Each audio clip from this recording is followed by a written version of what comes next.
ಹಾಗೆ ಸ್ನೇಹಿತರೆ, ಕರ್ನಾಟಕ PSC ಗಾಗಿ ನಡೆಸ್ತಾ ಇರತಕ್ಕಂತ ಅನ್ಅಕಾಡೆಮಿಯ ವೆರಿ ಇಂಪಾರ್ಟೆಂಟ್ ತರಗತಿ ಇದು. ಸೊ ಇದರಲ್ಲಿ ನೀವು ಕರ್ನಾಟಕ PSC ಗಾಗಿ ಟೆಸ್ಟ್ ಗಳು ರಮೇಶ್ ಶಿಕಾರಿಪುರ್, ಇದರಲ್ಲಿ ಗಾಂಧಿಯನ್ ಎರಾದ ಬಗ್ಗೆನ ಕನ್ನಡ ಮತ್ತು ಇಂಗ್ಲಿಷ್ ನ ಎರಡೂ ಮಾಧ್ಯಮದಲ್ಲೂ ಕೂಡ ನಿಮ್ಗೆ ಈ ವಿಡಿಯೋ ಕೂಡ ಬರುತ್ತೆ. ಅಕಾಡೆಮಿಯಲ್ಲಿ ನನ್ನ ಕೋಡ್ ಇದೆ ರಮೇಶ್ 99 ಬಳಸ್ಕೊಳ್ಳಿ. ಹಾಗೆ ಬಳಸೋದ್ರ ಮುಖಾಂತರ ನೀವೆಲ್ಲ ಎಂಜಾಯ್ ಮಾಡಬಹುದು ಇದನ್ನ. ಅನ್ಅಕಾಡೆಮಿನಲ್ಲಿ ನೆನಪಿರಲಿ, ಕಾಂಬೋ ಚಂದಾದಾರಿಕೆ ಇದೆ.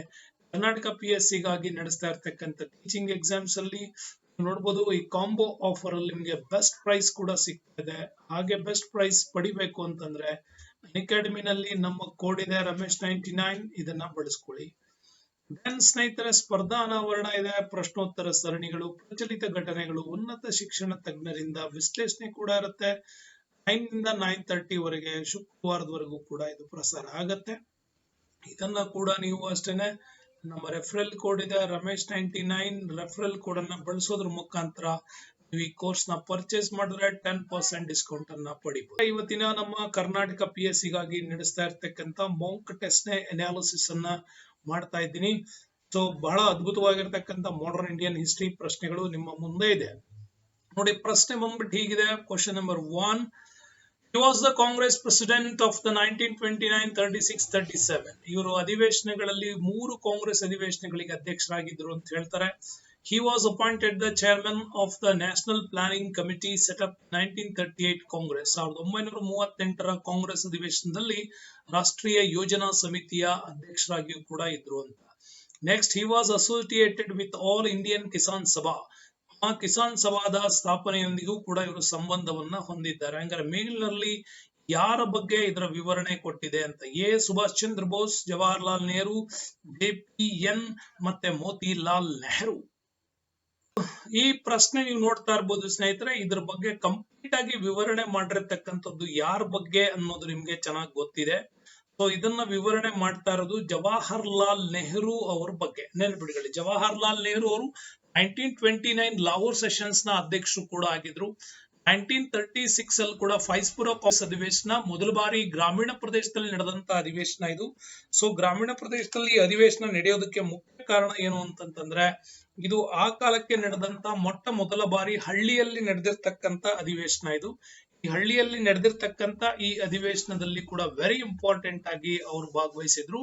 ಆಗ ಸಹಜಾನಂದ ಸರಸ್ವತಿ ಅವರು ಅಖಿಲ ಭಾರತ ಕಿಸಾನ್ ಸಭಾವನ್ನ ಕೂಡ ಅವತ್ತು ಮೇಂಟೈನ್ ಮಾಡ್ತಾರೆ ಅವರು. ಹಾಗಾಗಿ ಜವಾಹರ್ಲಾಲ್ ನೆಹರು ನಮ್ಗೆ ವೆರಿ ಇಂಪಾರ್ಟೆಂಟ್ ಕೂಡ ಆಗ್ತಾರೆ.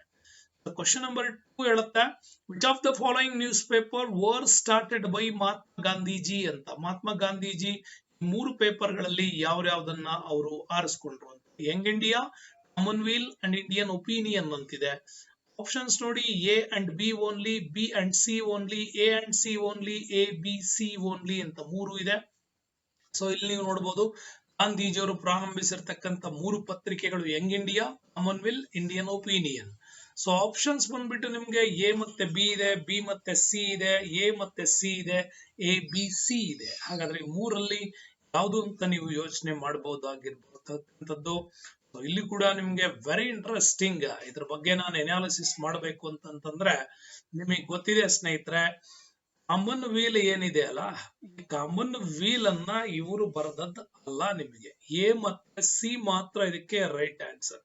ಯಂಗ್ ಇಂಡಿಯಾವನ್ನ ಮತ್ತು ಇಂಡಿಯನ್ ಒಪಿನಿಯನ್ ಅನ್ನ ಇವರು ದಕ್ಷಿಣ ಆಫ್ರಿಕಾದಲ್ಲಿದ್ದಾಗ ಇಂಡಿಯನ್ ಒಪಿನಿಯನ್ ಕೂಡ ಬರೀತಾರೆ, ಯಂಗ್ ಇಂಡಿಯಾ ಕೂಡ ಬರೀತಾರೆ. ಕಾಮನ್ ವೀಲ್ ಅನ್ನ ಬರೆದದ್ದು ಮೇಡಮ್ ಅನಿ ಬೆಸೆಂಟ್ ರವರು ಬರೀತಾರೆ ಇದನ್ನ. ಓಕೆ, ಅನಿ ಬೆಸೆಂಟ್ ರವರು ನಡೆಸ್ತಾ ಇದ್ದ ಪತ್ರಿಕೆನೆ ಕಾಮನ್ ವೀಲ್ ಅಂತ. ಓಕೆ, ಸೊ ಹಂಗಾಗಿ ಯಂಗ್ ಇಂಡಿಯಾ ಮತ್ತೆ ಇಂಡಿಯನ್ ಒಪಿನಿಯನ್ ಇವ್ರ ಕಡೆಯಿಂದ ಬರ್ತಾ ಇತ್ತು, ಗಾಂಧೀಜಿ ಅವ್ರ ಕಡೆಯಿಂದ. ಓಕೆ, ನೆಕ್ಸ್ಟ್ ನೆನ್ಪಿಟ್ಕೊಳ್ಳಿ, ಗಾಂಧೀಜಿ 1903ರಲ್ಲಿ ಇಂಡಿಯನ್ ಒಪಿನಿಯನ್ ಅಂತಕ್ಕಂಥ ಈ ಪತ್ರಿಕೆಯನ್ನ, ವಾರ ಪತ್ರಿಕೆಯನ್ನ ಆರಂಭಿಸ್ತಾರೆ. ಆ ಮುಖಾಂತರವಾಗಿ ನಿಮ್ಗೆ ಹಿಂದೆ ಬಸರಿ ಹೇಳಿಕೊಟ್ಟಿದ್ದೀನಿ ನಾನು. ಯಾಕೆ ಅಂತಂದ್ರೆ ಆ ಡರ್ಬನ್ನ ಪ್ರಾಂತ್ಯದಲ್ಲಿ ಈ ಪತ್ರಿಕೆಯನ್ನ ನಡೆಸೋದ್ರ ಮುಖಾಂತರ ಭಾರತೀಯ ಆಶೋತ್ತರಗಳನ್ನ ಕೂಡ ಜಾಯಿನ್ ಮಾಡ್ಲಿಕ್ಕೂ ಕೂಡ ಬಹಳ ಅತ್ಯಮೂಲ್ಯವಾಗಿರ್ತಕ್ಕಂಥ ಅವಕಾಶವನ್ನು ಮಾಡಿಕೊಡ್ತಾರೆ ಅವರು. ಜೊತೆಗೆ ಯಂಗ್ ಇಂಡಿಯಾದ ಮತ್ತು ನವಜೀವನ್ ಪತ್ರಿಕೆ ಕೂಡ ವೆರಿ ಇಂಪಾರ್ಟೆಂಟ್. ಇವರ ಆಶೋತ್ತರಗಳನ್ನ ಬರಿತಾ ಇದ್ರು. 1933ರಲ್ಲಿ ಅಖಿಲ ಭಾರತ ಅವರು ಅಸ್ಪೃಶ್ಯತಾ ಲೀಗ್ ಅನ್ನ ಸ್ಥಾಪನೆ ಮಾಡಿದ್ಮೇಲೆ ಹರಿಜನ್ ಪತ್ರಿಕೆಗೆ ತುಂಬಾನೇ ಪ್ರಾಮುಖ್ಯತೆ ಕೂಡ ಕೊಡ್ತಾರೆ. ಹಾಗಾಗಿ ಭಾರತಕ್ಕೆ ಸ್ವರಾಜ್ಯ ನೀಡಬೇಕೆಂದು ಒತ್ತಾಯಿಸಿ ಅನಿ ಬೆಸೆಂಟ್ ರವರು ಅವಾಗ ನ್ಯೂ ಇಂಡಿಯಾದಲ್ಲಿ ಬರೀತಾ ಇದ್ರು. ಎವರಿ ಟೈಮ್ ನಿಮ್ಗೆ ಕನ್ಫ್ಯೂಸ್ ಆಗ್ತಕ್ಕಂಥದ್ದು ಇದೇನೆ, Young India Gandhiji, new India ಅಂತ ಇದ್ರೆ ಅದು ಅನಿ ಬೆಸೆಂಟ್ ರವರು. ಹಾಗಾಗಿ ಅನಿ ಬೆಸೆಂಟ್ ರವ್ರಿಗೆ 2 ಪತ್ರಿಕೆಗಳು ನೆನಪಿರ್ಲಿ, ಯಂಗ್ ಇಂಡಿಯಾ ಮತ್ತೆ Indian Opinion from Gandhiji and Commonweal and New India. ಇದು ಯಾರ್ದು? ಅನಿ ಬೆಸೆಂಟ್ ರವ್ರದ್ದು. ಹಾಗಾಗಿ ಇವೆರಡು ಕೂಡ ನಿಮ್ಗೆ ಚೆನ್ನಾಗಿ ನೆನಪಿರ್ಲಿ. ಸೊ ನೆಕ್ಸ್ಟ್ ಒನ್ ಈಸ್ ಪ್ರಶ್ನೆ ಬರೋಣ. 3ನೇ ಪ್ರಶ್ನೆ ವೆರಿ ಇಂಟ್ರೆಸ್ಟಿಂಗ್ ಇದೆ. 3ನೇ ಪ್ರಶ್ನೆ ನೋಡಿ, individual satyagraha was A political resistance of Indian world war second which of the following statement. ವೈಯಕ್ತಿಕ ಸತ್ಯಾಗ್ರಹವು 2ನೇ ವಿಶ್ವ ಸಮರಕ್ಕೆ ಭಾರತೀಯರ ರಾಜಕೀಯ ಪ್ರತಿರೋಧ ಆಗಿತ್ತು. ಅದು ಯಾವ ಹೇಳಿಕೆ ಇದಕ್ಕೆ ತಪ್ಪಾಗಿದೆ ಅಂತ ಹೇಳಿದ್ದಾರೆ. ಸತ್ಯಾಗ್ರಹದಲ್ಲಿ satyagrahi was to inform the government beforehand about the time and place of his her anti war speech ಅಂತ. ಅಂದ್ರೆ ಸತ್ಯಾಗ್ರಹಿಯು ತನ್ನ ಮತ್ತು ಅವರ ಯುದ್ಧ ವಿರೋಧಿ ಭಾಷಣದ ಸಮಯ ಮತ್ತು ಸ್ಥಳದ ಬಗ್ಗೆ ಸರ್ಕಾರಕ್ಕೆ ಮೊದಲೇ ತಿಳಿಸುವುದು ಅಂತ ಕೂಡ ಹೇಳಿದೆ. 2ನೇದಾಗಿ, ಇವರನ್ನ ಬಂಧಿಸದಿದ್ದರೆ ಸತ್ಯಾಗ್ರಹಿಗಳು ಭಾರತೀಯರ ಉತ್ಸಾಹವನ್ನ ಹೆಚ್ಚಿಸಲು ಜೈಲ್ ಬರೋ ಚಳುವಳಿಯ ಘೋಷಣೆಯನ್ನ ಹೇಳುತ್ತಿದ್ದರು ಅಂತ 2ನೇ ಸ್ಟೇಟ್ಮೆಂಟ್ ಹೇಳುತ್ತೆ. 3ನೇದು, ಅಸಹಕಾರ ಕಾರಣಕ್ಕಾಗಿ ಅನೇಕ ವೈಯಕ್ತಿಕ ಸತ್ಯಾಗ್ರಹಿಗಳನ್ನ ಸರ್ಕಾರವು ಬಂಧಿಸಿತ್ತು ಅಂತ ಕೂಡ ಇಲ್ಲಿ ಹೇಳಲಾಗ್ತದೆ. ನೆಕ್ಸ್ಟ್, ವಿನೋಬಾ ಭಾವೆ ಅವರು ಮೊದಲ ವೈಯಕ್ತಿಕ ಸತ್ಯಾಗ್ರಹಿ ಆಗಿದ್ರು ಅಂತ ಕೂಡ ಇದೆ. ಸೊ ಹಾಗಾಗಿ 3 ಸೆಂಟೆನ್ಸ್ ಗಳನ್ನ ನೀವು ನೋಡ್ತಾ ಇದ್ರೆ, 4 ಸೆಂಟೆನ್ಸ್ ಅನ್ನ ನೋಡ್ತಾ ಇದ್ರೆ ವಿಚ್ ಒನ್ ಇಸ್ ರೈಟ್ ಅಂತ ನೀವು ನೋಡೋದಾದ್ರೆ ಬಿ ಇದಕ್ಕೆ ಸರಿಯಾದ ಉತ್ತರ. ಯಾಕೆ ಬಿ ಸರಿಯಾದ ಉತ್ತರ ಅಂದ್ರೆ, ವೈಯಕ್ತಿಕ ಸತ್ಯಾಗ್ರಹ ಆ ಕಾಲಕ್ಕೆ ನಡೀತಾ ಇದ್ದಂತ ಹೋರಾಟ ಇದು. ಹಾಗೆ ನಡೆಯುವಾಗ 2ನೇ ವಿಶ್ವ ಸಮರದ ವೇಳೆಗೆ ನಡೀತಾ ಇತ್ತು. 1940 ಅಂತ ಕರಿತೀವಿ. 1940ಕ್ಕೆ ಈ ಸತ್ಯಾಗ್ರಹ ನಡೀತಾ ಇತ್ತು. ಗಾಂಧೀಜಿಯವರು ಈ ಸತ್ಯಾಗ್ರಹವನ್ನ ನಿಮಗೆ ಗೊತ್ತಿದೆ, ಬಹಳ ಮುಖ್ಯವಾಗಿ ಕಾನೂನು ಅಸಹಕಾರ ಚಳುವಳಿ ಅಂತ ಕೂಡ ಕರಿತೀವಿ. ಸಿವಿಲ್ ಡಿಸೊಬಿಡಿಯನ್ಸ್ ಮೂವ್ಮೆಂಟ್ ಅಂತ ಕರಿತೀವಿ. ಇದು ಕೂಡ ನಡೆಸ್ತಾ ಇದ್ರು. ನಡೆಸೋ ಉದ್ದೇಶ ಗಾಂಧೀಜಿ ಅವ್ರನ್ನೇನಾದ್ರೂ ಬಂಧಿಸದೇ ಇದ್ರೆ ಸತ್ಯಾಗ್ರಹಿಗಳ ಭಾರತೀಯರ ಉತ್ಸಾಹವನ್ನು ಹೆಚ್ಚಿಸಲು ಜೈಲ್ ಬರೋ ಘೋಷಣೆಯನ್ನು ಹೇಳ್ತಾ ಇದ್ರು ಅಂತ ಅಲ್ಲ. ಸೊ ಅವಾಗ ಹೋರಾಟಗಳಿಗೆ ಮುನ್ನುಡಿಯನ್ನ ಬರೆಯೋದಕ್ಕಾಗಿ ಗಾಂಧೀಜಿಯವರು ವೈಯಕ್ತಿಕವಾಗಿ ಸತ್ಯಾಗ್ರಹವನ್ನ ಮಾಡಿದ್ರೆ ವಿನಃ ಯಾವುದೇ ರೀತಿಯಲ್ಲಿ ಜೈಲ್ ಬರೋ ಘೋಷಣೆ ಕೂಡ ಇದರಲ್ಲಿ ಬರ್ತಾ ಇರಲಿಲ್ಲ. ಅದು ಕೂಡ ನೆನಪಿರ್ಲಿ. ನೆಕ್ಸ್ಟ್ ನೋಡೋಣ. 4ನೇ ಪ್ರಶ್ನೆ ಹೇಳುತ್ತೆ, who among the following was the leader of Bardoli Satyagraha. ನಿಮಗೆ ಗೊತ್ತಿದೆ 1928-29 ನಲ್ಲಿ ನಡೆದಂತಹ ಬಾರ್ಡೋಲಿ ಸತ್ಯಾಗ್ರಹ. ಸೊ ಎಲ್ಲಿ ಬರುತ್ತೆ ಬಾರ್ಡೋಲಿ ಅಂತ ನೀವು ನೋಡೋದಾದ್ರೆ, ಇದು ಗುಜರಾತ್ ಅಲ್ಲಿ ಬರ್ತಕ್ಕಂತ ಬಾರ್ಡೋಲಿ. ಓಕೆ, ಎಲ್ಲಿ ಬರುತ್ತಿದ್ದು? ಗುಜರಾತ್ ಅಲ್ಲಿ ಬರುತ್ತೆ ಬಾರ್ಡೋಲಿ. ನೆನಪಿಟ್ಕೊಳ್ಳಿ. ಬಾರ್ಡೋಲಿ ಈ ಸತ್ಯಾಗ್ರಹ ನಡೀತಾ ಇತ್ತು. ಇದು ಯಾರು ಅದರ ನೇತೃತ್ವ? Vallabhbhai Patel, Mahatma Gandhiji, Vallabhbhai Patel, ವಿಠಲ್ಭಾಯಿ Patel, none of above. ಹಾಗಾಗಿ ಬಾರ್ಡೋಲಿ ಸತ್ಯಾಗ್ರಹದ ನಾಯಕರು ಯಾರು ಅಂತ ಕೇಳ್ತಾ ಇದ್ದಾರೆ. ಈ 4 ಜನರಲ್ಲಿ ಯಾರು ಅನ್ನೋದು ನಿಮ್ಮ ಮುಂದೆ ಬರ್ತಾ ಇರ್ತಕ್ಕಂಥ ಪ್ರಶ್ನೆ. ಓಕೆ, ಸೊ ಈ ಪ್ರಶ್ನೆ ನೀವು ನೋಡಿದ್ರೆ ಈಸಿಯಾಗಿ ನಮ್ಗೆ ಗೊತ್ತಾಗತ್ತೆ ಇದಕ್ಕೆ ಆನ್ಸರ್ಸ್. ಹೆಂಗ್ ಗೊತ್ತಾಗತ್ತೆ ಅಂತಂದ್ರೆ, ಬಾರ್ಡೋಲಿ ಸತ್ಯಾಗ್ರಹದ ನಾಯಕರು ಯಾರು ಅಂದ್ರೆ ವಲ್ಲಭಭಾಯಿ ಪಟೇಲ್ ಅವರು. ನೆನಪಿಟ್ಕೊಳ್ಳಿ. ಗುಜರಾತ್ ಅಲ್ಲಿ ಸತ್ಯಾಗ್ರಹ ನಡೀತಾ ಇತ್ತು. ಕಾರಣ ಏನು ಅಂತಂದ್ರೆ, ಇದು ಒಂದು ಕೃಷಿ ಸತ್ಯಾಗ್ರಹ. ಓಕೆ, ಇದು ಒಂದು ರೈತ ಹೋರಾಟ ಅಂತ ಕೂಡ ಇದನ್ನ ಕರಿತೀವಿ. ರೈತ ಹೋರಾಟದಲ್ಲಿ ಏನಾಗಿತ್ತು ಅಂತಂದ್ರೆ, ಬಹಳ ಪ್ರಮುಖವಾಗಿ ರೈತರಿಗೆ ಇಲ್ಲಿ ತೆರಿಗೆಯನ್ನ ಏನ್ ಮಾಡಲಾಗಿತ್ತು? ಹೆಚ್ಚಿಸಲಾಗಿತ್ತು ಅಂತ. ತೆರಿಗೆಯನ್ನ ಏನ್ ಮಾಡಿದ್ರು? ಹೆಚ್ಚಿಸಲಾಗಿತ್ತು. ಮೋಸ್ಟ್ ಆಫ್ ಆಲ್ ನಿಮ್ಗೆ ಗೊತ್ತಿದೆ, ಬಾಂಬೆ ಪ್ರೆಸಿಡೆನ್ಸಿಯಲ್ಲಿ ಸಾಮಾನ್ಯವಾಗಿ ಏನಾಗಿತ್ತು ಅಂತಂದ್ರೆ, ಆ ವರ್ಷ ಉತ್ಪನ್ನದಲ್ಲಿ 25% ಗಿಂತ ಕಡಿಮೆ ಉತ್ಪನ್ನ ಬಂದರೆ 25% ಗಿಂತ ಕಡಿಮೆ ಉತ್ಪನ್ನ ಬಂದ್ರೆ ಯಾವುದೇ ಕಾರಣಕ್ಕೂ ಕೂಡ ಏನ್ ಮಾಡಂಗಿರ್ಲಿಲ್ಲ? ತೆರಿಗೆಯನ್ನ ವಿಧಿಸುವಂತಿರ್ಲಿಲ್ಲ. ಆದ್ರೆ ಇಲ್ಲಿ ಏಕಾಏಕಿ ತೆರಿಗೆಯನ್ನ ಹೆಚ್ಚಳ ಮಾಡಿದ್ರು. ಹಂಗಾಗಿ ಗುಜರಾತ್ ಅಲ್ಲಿ ಏನ್ ಮಾಡಿದ್ರು? ವಲ್ಲಭಾಯ್ ಪಟೇಲ್ ಅವರು ಈ ತೆರಿಗೆಯನ್ನ ಹೆಚ್ಚಿಗೆ ಮಾಡಿದ್ದನ್ನ ಅವಾಗ ಹೋರಾಟ ಮಾಡ್ತಾರೆ. ಅವಾಗ ವಲ್ಲಭಾಯ್ ಪಟೇಲ್ ಅವರ ಮಗಳು, ನೆನಪಿಡಿಕೊಳ್ಳಿ, ಇದನ್ನ ಕೇಳ್ತಾರೆ ನಿಮ್ಗೆ ಎಕ್ಸಾಮ್ಗೆ, ಮಣಿಬೇನ್ ಅವರು ಕೂಡ ಅವಾಗ ಒಂದು ಪತ್ರಿಕೆ ಓಡಿಸ್ತಾ ಇದ್ರು, ಸತ್ಯಾಗ್ರಹಿ ಅನ್ನೋ ಪತ್ರಿಕೆ. ಅದಕ್ಕೆ ಅದರ ಮುಖಾಂತರವಾಗಿ ದೊಡ್ಡ ಮಟ್ಟದಲ್ಲಿ ಪ್ರಚಾರವನ್ನ ಗಿಟ್ಟಿಸ್ತಾರೆ. ಹಾಗಾಗಿ ವೆರಿ ಇಂಪಾರ್ಟೆಂಟ್. ಆ ಸಂದರ್ಭದಲ್ಲೇ ಗಾಂಧೀಜಿ ಕೂಡ ಭಾಗವಹಿಸಿದ್ರು. ಆ ಒಂದು ಹಳ್ಳಿಯ ರೈತ ಸಮುದಾಯದ ಎಲ್ಲ ಮಹಿಳೆಯರು ಕೂಡ ಒಟ್ಟಾಗಿ ಭಾಗವಹಿಸಿದಂತ ಚಳುವಳಿ ಇದು. ಅದು ಅಡೋಲಿ ಸತ್ಯಾಗ್ರಹ. ಈಗ ಭಾಗವಹಿಸಿದ್ರಿಂದ ಆ ಮಹಿಳೆಯರೆಲ್ಲರೂ ಟೋಟಲ್ ಆಗಿ ಇವ್ರನ್ನ ಸರ್ದಾರ ಅಂತ ಕರೆಯಲ್ಪಟ್ಟರು. ಗಾಂಧೀಜಿ ಅದನ್ನ ಮುಂದುವರ್ಸ್ಕೊಂಡು ಕೂಡ ಬರ್ತಾರೆ. ಹಂಗಾಗಿ ಯಾರು ಇದೇ ವಲ್ಲಭಾಯಿ ಪಟೇಲ್ ಅವರಿಗೆ ಸರ್ದಾರ ಎನ್ನುವ ಬಿರುದು ಕೂಡ ಬಂದದ್ದು ಇದೇ ಚಳುವಳಿಯ ಮುಖಾಂತರ. ನೆನಪಿಟ್ಕೊಳ್ಳಿ, ಇವ್ರಿಗೆ ಬಂದಿದ್ದೇನೋ ಸರ್ದಾರ ಎನ್ನುವ ಬಿರುದು ಕೂಡ ಬಂದಿದ್ದು ಇದೇ ಇಂಡಸ್ಟ್ರಿಯಲ್ಲಿ. ಇದು ಕೂಡ ನೀವು ಚೆನ್ನಾಗಿ ಮಾಡ್ಕೊಳ್ಳಿ. ಓಕೆ, ನೆಕ್ಸ್ಟ್ ಮುಂದಿನ ಪ್ರಶ್ನೆಗೆ ಬರೋಣ. ಕ್ವಶನ್ ನಂಬರ್ 5 ಏನ್ ಹೇಳತ್ತೆ ಅಂತ. Which of the following were the part of the constructive work undertaken by Gandhiji during the passive phases of Indian national movement? ಹಂಗಾಗಿ ಭಾರತದ ರಾಷ್ಟ್ರೀಯ ಚಳವಳಿಯ ನಿಷ್ಕ್ರಿಯ ಹಂತಗಳಲ್ಲಿ ಗಾಂಧೀಜಿ ಕೈಗೊಂಡ ರಚನಾತ್ಮಕ ಕಾರ್ಯಕ್ರಮಗಳಲ್ಲಿ ಯಾವುದು ಇದರ ಒಂದು ಭಾಗ ಆಗಿತ್ತು ಅಂತ. ಪ್ರಮೋಷನ್ ಆಫ್ ಖಾದಿ, ಖಾದಿ ಪ್ರಚಾರ. ನೆಕ್ಸ್ಟ್ ನ್ಯಾಷನಲ್ ಎಜುಕೇಶನ್, ರಾಷ್ಟ್ರೀಯ ಶಿಕ್ಷಣದ ಬೆಳವಣಿಗೆ. Hindu Muslim unity, Hindu Muslim ಏಕತೆ ಬಗ್ಗೆ. ಸೋಷಿಯಲ್ ಅಪ್ಲಿಟ್ಮೆಂಟ್ ಆಫ್ ಹರಿಜನ್ಸ್, ಹರಿಜನರ ಸಾಮಾಜಿಕ ಉನ್ನತಿ. ನಾಲ್ಕನು ಕೂಡ ಚೆನ್ನಾಗಿ ನೋಡ್ಕೊಳ್ಳಿ. ಇದರಲ್ಲಿ ಯಾವುದು which one is the right ಅಂತ ಹೇಳಿ ನೀವು ನೋಡೋದಾದ್ರೆ ಕ್ವಶನ್ ನಂಬರ್ 5 ಗೆ ವೆರಿ ಇಂಟ್ರೆಸ್ಟಿಂಗ್ ಆನ್ಸರ್ ABCD. ನಾಲ್ಕು ಕೂಡ ಭಾರತ ರಾಷ್ಟ್ರೀಯ ಚಳವಳಿಯ ನಿಷ್ಕ್ರಿಯ ಹಂತಗಳಲ್ಲಿ ಗಾಂಧೀಜಿ ಕೈಗೊಂಡಂತ ರಚನಾತ್ಮಕ ಹೋರಾಟಗಳು ಇದು ಕೂಡ. ಓಕೆ, ಖಾದಿ ಗ್ರಾಮೋದ್ಯೋಗ ಪ್ರಚಾರವನ್ನು ಮಾಡಬೇಕು ಅಂತಾರೆ. ರಾಷ್ಟ್ರೀಯ ಶಿಕ್ಷಣವನ್ನ ಕೊಡಬೇಕು. ಅವಾಗಲೇ ಗಾಂಧೀಜಿ ಹೇಳೋದು ಈ should be given to the educations for Indian childs, this handling of 3 head ಅಂತ ಕೂಡ ಹೇಳ್ತಾರೆ. Okay, head, hand, human beings ಅಂತ must be given to the Indian ಅಂತ. But English peoples are given to the educations for 3R ಅಂತ ಕೂಡ ಹೇಳ್ತಾರೆ. Read, write and arithmetic. British educations, this one is the wrong ಅಂತಾರೆ ಅವರು. ಈ ಮೂರನ್ನ promote ಮಾಡಿ ಅಂತ ಕೂಡ ಹೇಳ್ತಾರೆ. ಹಂಗಾಗಿ ನ್ಯಾಷನಲ್ ಎಜುಕೇಶನ್ಸ್ ಅವಾಗ 1905ರಿಂದನೂ ಭಾರತದಲ್ಲಿ ಸ್ವದೇಶಿ ಚಳುವಳಿಗಳು ಶುರುವಾದಾಗ ರಾಷ್ಟ್ರೀಯ ಶಿಕ್ಷಣದ ಬಗ್ಗೆ ತುಂಬಾನೇ ಸ್ಟ್ರಾಂಗ್ ಆಗಿ ಇಲ್ಲಿ ಕೂಡ ಬಂತು. ಅಸಹಕಾರ ಚಳುವಳಿಯನ್ನೇ ತುಂಬಾ ಸ್ಟ್ರಾಂಗ್ ಆಗಿ ಗಾಂಧೀಜಿ ಪ್ರಮೋಟ್ ಮಾಡ್ತಾರೆ. ಹಿಂದೂ ಮುಸ್ಲಿಂ ಏಕತೆ ಅಂದ್ರೆ ನಿಮ್ಗೆ ಗೊತ್ತಿದೆ, 1919 ಖಿಲಾಫತ್ ಮೂವ್ಮೆಂಟ್ಸ್ ನಡೆಯುವಾಗ್ಲೂ ಕೂಡ ಗಾಂಧೀಜಿ ಖಿಲಾಫತ್ ಅಸಹಕಾರ ಚಳುವಳಿ ಅಂತಾನೆ ಅದನ್ನ ಕರೆಯೋದು. ಗಾಂಧೀಜಿ ಇದ್ರ ಬಗ್ಗೆ ತುಂಬಾನೇ ಪ್ರಾಮುಖ್ಯತೆ ಮಾಡ್ತಾರೆ. ಇನ್ನು ಹರಿಜನ್ ಸಾಮಾಜಿಕ ಉನ್ನತಿ ಕೂಡ ನಿಮಗೆ ಗೊತ್ತಿದೆ. ಗಾಂಧೀಜಿ 1933 ವೇಳೆಗಾಗ್ಲೇ ಇಲ್ಲಿ ಅಖಿಲ ಭಾರತ ಮುಸ್ಲಿಂ ಒಂದು ಹರಿಜನ್ ಲೀಗ್ ಅನ್ನ ಸ್ಥಾಪನೆ ಮಾಡ್ತಾರೆ. ಅಸ್ಪೃಶ್ಯತಾ ನಿರ್ಮೂಲನಾ ಲೀಗ್ ಅಂತ ಕರಿತೀವಿ. ಆ ಸಂದರ್ಭದಲ್ಲಿ ಅವರು ಇದರ ಪ್ರಾಮುಖ್ಯತೆಗೆ ತುಂಬಾನೇ ಹೋರಾಟವನ್ನು ಮಾಡ್ತಾರೆ. ಹಂಗಾಗಿ ABCD 4 ಕೂಡ ಇದಕ್ಕೆ ಸರಿಯಾದ ಉತ್ತರ ಆಗಿರುತ್ತೆ. So that what is the 6 questions ಬರುತ್ತೆ.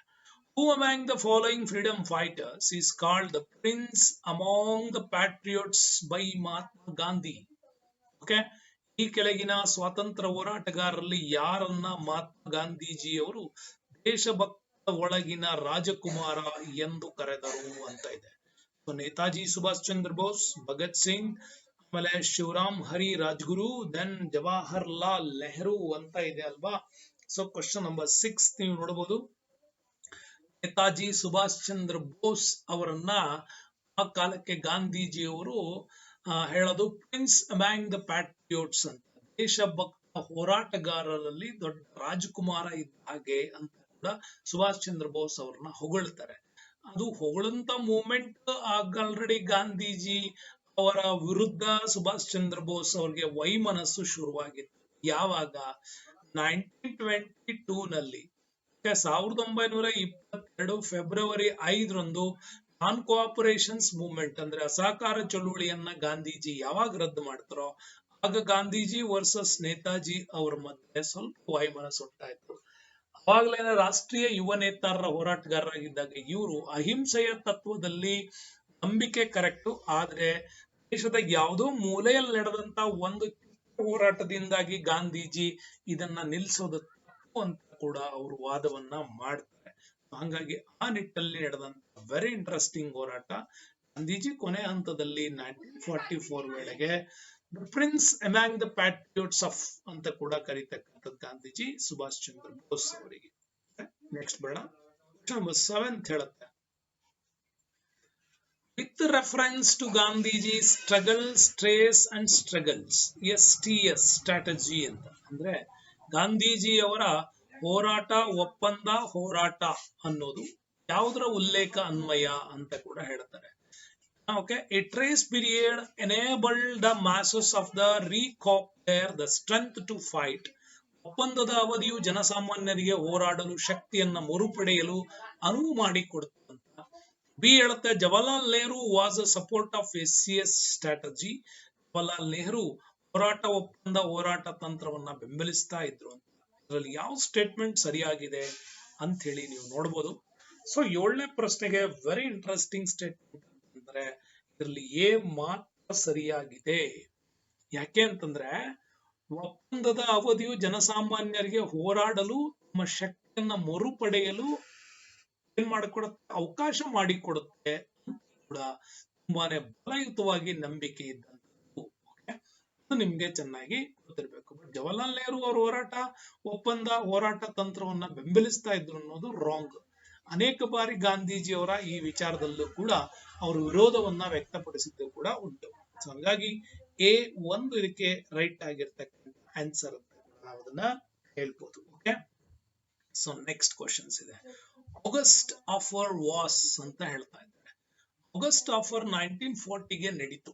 ಓಕೆ, ಆಗಸ್ಟ್ ಆಫರ್ ಯಾವಾಗ ನಡೀತು? ಆಗಸ್ಟ್ ತಿಂಗಳಲ್ಲಿ 8 ಆಗಸ್ಟ್, 12 ಆಗಸ್ಟ್, 15 ಆಗಸ್ಟ್, 30 ಆಗಸ್ಟ್ ಅಂತ ಕೇಳ್ತಾ ಇದೆ. ಓಕೆ, ಸೊ ಈ ಪ್ರಶ್ನೆ ನೋಡ್ತಾ ಇದ್ರೆ ನಿಮ್ಗೆ ಗೊತ್ತಾಗತ್ತೆ ಆಗಸ್ಟ್ ಕೊಡುಗೆ ಬಂದದ್ದು 1940 ಆಗಸ್ಟ್ 8 ಈ ಕೊಡುಗೆ ಕೂಡ ಬಂತು ಅಂತ ನಿಮ್ಗೆಲ್ಲರಿಗೂ ಗೊತ್ತಿರ್ತಕ್ಕಂಥ ವಿಚಾರ. ಹಾಗಾಗಿ ಈ ಪ್ರಶ್ನೆಗೆ ಇದು ನಿಮ್ಗೆ ರೈಟ್ ಆದಂತ ಆನ್ಸರ್ ಸಿಗ್ತದೆ. ಆಗಸ್ಟ್ ಕೊಡುಗೆಯನ್ನ 1948 ಕೂಡ ಕೊಡಲಾಗಿತ್ತು. ಏನು ಪೊಸಿಷನ್ ಅಂತ ನೆನ್ಪಿಟ್ಕೊಳ್ಳಿ. ಆಗಸ್ಟ್ ಕೊಡುಗೆಯನ್ನ ಬ್ರಿಟಿಷ್ ನೇರವಾಗಿ ಭಾರತೀಯರಿಗೆ ಕೊಟ್ಟಿರಲಿಲ್ಲ.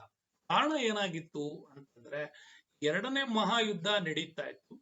2ನೇ ಮಹಾಯುದ್ಧ ನಡೆಯುವಾಗ ಭಾರತಕ್ಕೆ ಜಪಾನ್ ದಾಳಿಯ ಒಂದು ಭಯ ಇತ್ತು ಒಂದ್ ಕಡೆ. ಇನ್ನೊಂದ್ ಕಡೆ ಸುಭಾಷ್ ಚಂದ್ರ ಬೋಸ್ ಅವರು ಕೂಡ ತಮ್ಮ INA ನ ಇಟ್ಕೊಂಡ್ಬಿಟ್ಟು ಹೋರಾಟವನ್ನು ಮಾಡ್ತಾ ಇದ್ರು.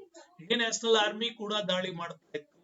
ಈ 2 ದಾಳಿಗಳು ಒಂದ್ ಕಡೆಯಿಂದ ಬಂದ್ರೆ ಈ ಕಡೆ ವಿನ್ಸೆಂಟ್ ಚರ್ಚಿಲ್ ಕೂಡ ಬಹಳ ಪರಿಣಾಮಕಾರಿಯಾಗಿ ಕೂಡ ಮಾತಾಡ್ತಾ ಇದ್ದ. ಇಲ್ಲಿ ಆಲ್ರೆಡಿ ಎಲೆಕ್ಷನ್ಸ್ ಮೂವ್ಮೆಂಟ್ ಕೂಡ ನಡೀತಾ ಇತ್ತು. ಲಿಬರಲ್ ಪಾರ್ಟಿ ಅಧಿಕಾರಕ್ಕೆ ಬರಬೇಕಾದಂತ ಅವಕಾಶ ಕೂಡ ಇತ್ತು. ಇಂಥ ಸಂದಿಗ್ಧ ಸಮಯದಲ್ಲೇ ಗಾಂಧೀಜಿಯವರು ಕೂಡ ವೈಯಕ್ತಿಕ ಸತ್ಯಾಗ್ರಹ ಕೂಡ ನಡೆಸ್ತಾರೆ. ಯಾಕೆ ಅಂತಂದ್ರೆ 1935 ಆಕ್ಟ್ ಪ್ರಕಾರ ನೀವು ಹೇಳದಂತ ಯಾವುದೇ ಸೊಲ್ಯೂಷನ್ಸ್ ಗಳು ಇನ್ನೂ ಜಾರಿಗೆ ಬಂದಿಲ್ಲ. ಭಾರತಕ್ಕೆ ನಮ್ಗೆ ಸಂಪೂರ್ಣ ಸ್ವಾತಂತ್ರ್ಯ ಕೊಡಿ ಅಂತ ಕೇಳ್ತಾ ಇದ್ದೀವಿ, ನೀವು ಯಾರು ಕೊಡ್ತಾ ಇಲ್ಲ. ನೀವು ಕಳ್ಸಿರೋ ಕ್ಲಿಪ್ಸ್ ಅಲ್ಲಾಗಿರ್ಬೋದು, ಆಗಸ್ಟ್ ಆಫರ್ ಅಲ್ಲಿ ಏನ್ ಹೇಳಿದ್ದೀರಾ ಅಂತಂದ್ರೆ should be given to the independence to India after the closing of war sessions ಅಂತ ಇದ್ರಿ. ಯುದ್ಧ ಮುಗಿದ ನಂತರ ನೀವು ಕೊಡ್ತಿರೋ ಬಿಡ್ತಿರೋ ಅದಂತೂ ಗೊತ್ತಿಲ್ಲ. ಆದ್ರೆ ಈಗ ನಮಗದು ಬೇಕು ಅಂತೇಳಿ ಗಾಂಧೀಜಿ ವೈಯಕ್ತಿಕ ಸತ್ಯಾಗ್ರಹ ನಡೆಸೋ ಸಂದರ್ಭದಲ್ಲಿ ಆಗಸ್ಟ್ ಆಫರ್ ಕೊಟ್ಟಾಗ ಇದನ್ನ ಗಾಂಧೀಜಿ ಪೋಸ್ಟ್ ಡೇಟೆಡ್ ಅಂತ ಕೂಡ ಅದನ್ನ ನಿಷೇಧಿಸ್ತಾರೆ. ಹಾಗಾಗಿ ಆಗಸ್ಟ್ 8 ಹಿಂದ್ಗಡೆ ಇಷ್ಟೊಂದು ವಿಸ್ತೃತವಾದ ಸ್ಟೋರಿನ ನೀವೇನ್ ಮಾಡ್ಬೋದು ನೋಡ್ಬೋದು.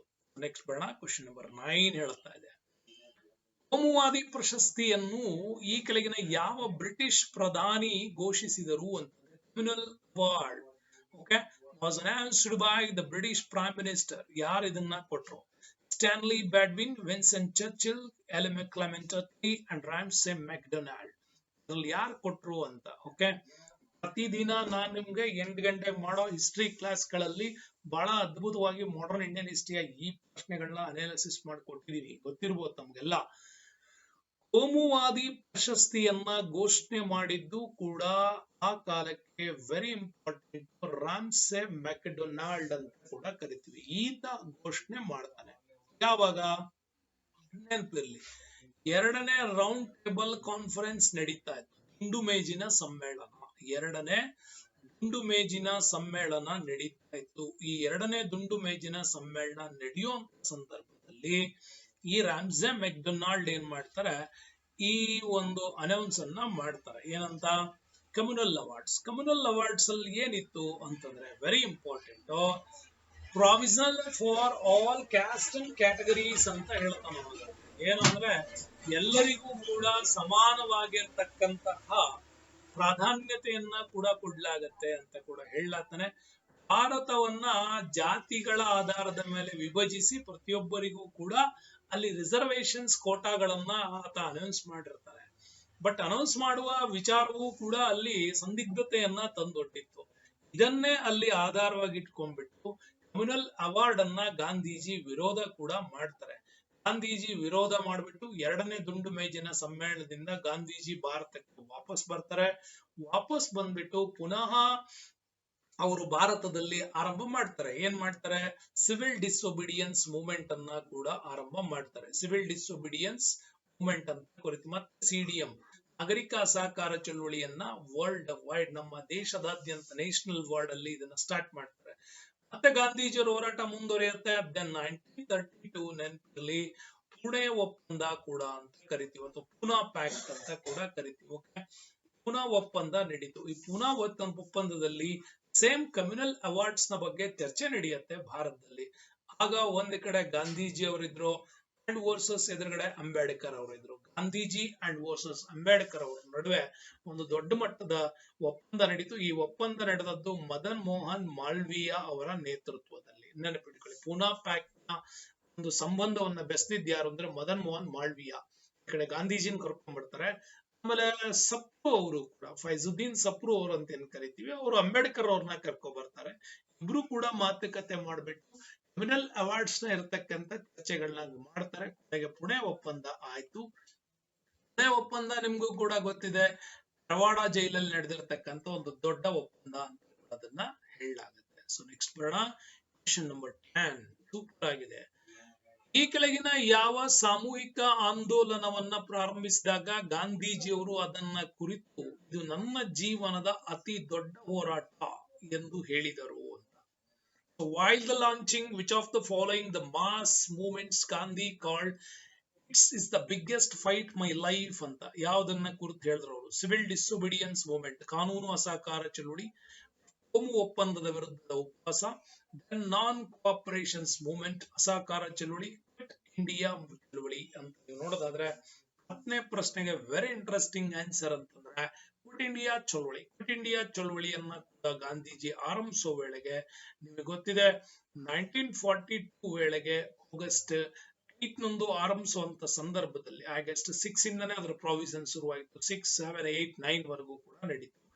ಆ ನಡೆದ ಸಂದರ್ಭದಲ್ಲಿ ಮುಂಬೈನ ಗೋವಳಿ ಮೈದಾನದಲ್ಲಿ ಘೋಷಣೆ ಮಾಡ್ತಾರೆ ಗಾಂಧೀಜಿ, ಡೂ ಆರ್ ಡೈ ಅಂತ, ಮಾಡು ಇಲ್ಲವೇ ಮಡಿ ಅನ್ನೋ ಘೋಷಣೆಯನ್ನ ಗಾಂಧೀಜಿ ಕೊಡ್ತಾರೆ.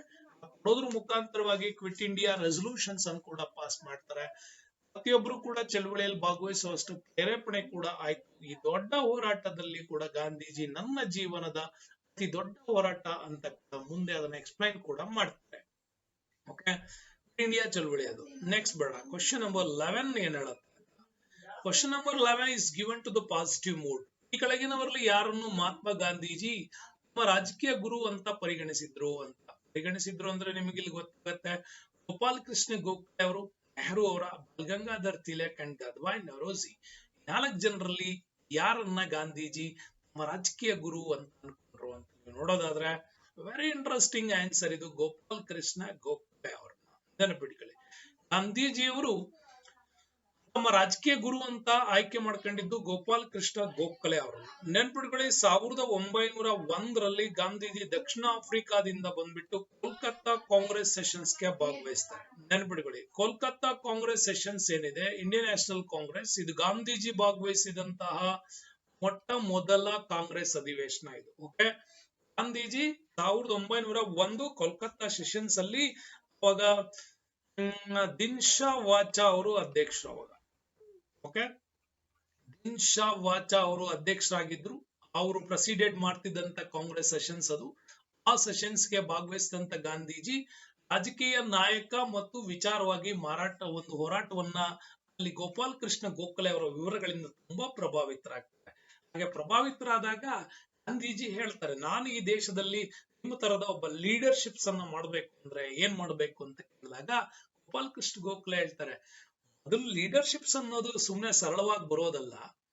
ನೀನು ಮೊದಲು ಈಗ ಏನ್ ಮಾಡ್ಬೇಕು ಅಂತಂದ್ರೆ ಮೊದಲು ದೇಶವನ್ನ ಭಾರತವನ್ನ ಹಾಕ್ಬಾ, ಇಲ್ಲಿರೋ ಎಲ್ಲ ಸಮಸ್ಯೆಗಳ ಬಗ್ಗೆ ನೀನು ಅನಾಲಿಸಿಸ್ ಮಾಡ್ಕೋ, ಆನಂತರ ಇಲ್ಲಿ ಹೇಗೆ ಹೋರಾಟ ಮಾಡಬಹುದು ಅನ್ನೋದು ನಿನಗೆ ಅರ್ಥ ಆಗತ್ತೆ ಅಂತ ಕೂಡ ಹೇಳ್ತಾರೆ. ಹಂಗಾಗಿ ಗಾಂಧೀಜಿ ಅವ್ರನ್ನ ಆ ಒಂದು ಪ್ರೇರೇಪಿಸಿದಂತ ಮಾತುಗಳು ಗೋಪಾಲ್ ಕೃಷ್ಣ ಗೋಖಲೆ ಅವ್ರದ್ದು ಕೋಲ್ಕತ್ತಾ ಸೆಷನ್ಸ್ ಅಲ್ಲಿ ದಿನ್ಶಾ ವಾಚ ಅವರ ಅಧ್ಯಕ್ಷತೆಯಲ್ಲಿ ನಡೆದಂತ ಸಭೆಯಲ್ಲಿ. ಹಂಗಾಗಿ ಅವತ್ತಿಂದ ಗಾಂಧೀಜಿ ಗೋಪಾಲ್ ಕೃಷ್ಣ ಗೋಖಲೆ ಅವ್ರನ್ನ ತಮ್ಮ ರಾಜಕೀಯ ಗುರು ಅಂತ ಕೂಡ ಅನ್ಕೊಳ್ತಾರೆ. ಹಂಗಾಗಿ ವೆರಿ ಇಂಟ್ರೆಸ್ಟಿಂಗ್, ಇದು ಕೂಡ ನಿಮ್ಗೆ ಗೊತ್ತಿರ್ಲಿ.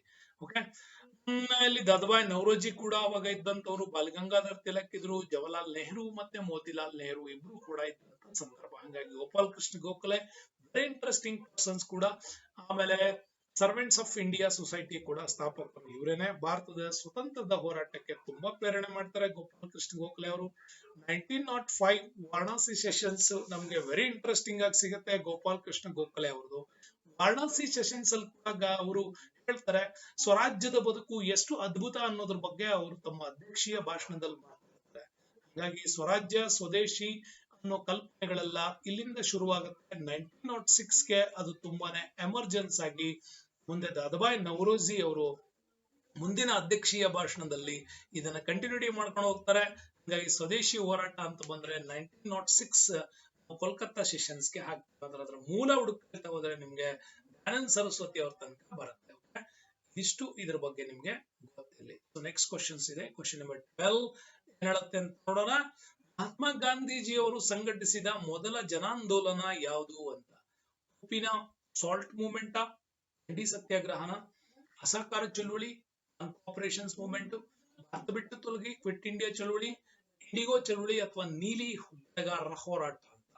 ಓಕೆ, ಈ ಪ್ರಶ್ನೆ ನೀವು ನೋಡ್ತಾ ಇದ್ರೆ ಈಸಿಯಾಗಿ ಗೆಸ್ ಮಾಡ್ತೀರಾ ಇದಕ್ಕೆ, ಯಾಕಂದ್ರೆ ಚೆನ್ನಾಗಿ ಗೊತ್ತಿದೆ ನಿಮ್ಗೆ.